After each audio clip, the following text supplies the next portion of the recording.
น้องเคยได้ยินเสียงนี้หรือเปล่าหมูหมูหมูน้องเคยได้เห็นหมูอ้วนหรือไม่เจ้าหมูสีชมพูวิ่งอยู่นั่นไงเจ้าหมูสีชมพูวิ่งผ่านไวอ้วนกลมปุกลุกพุงใหญ่วิ่งเล่นกันไปมา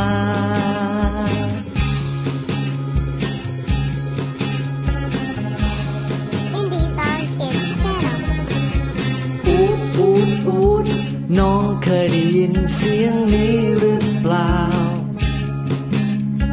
หมูหมูหมูน้องเคยได้เห็นหมูอ้วนหรือไม่เจ้าหมูสีชมพูวิ่งอยู่นั่นไงเจ้าหมูสีชมพูวิ่งผ่านไวอ้วนกลมปุกลุกพุงใหญ่วิ่งเล่นกันไปมา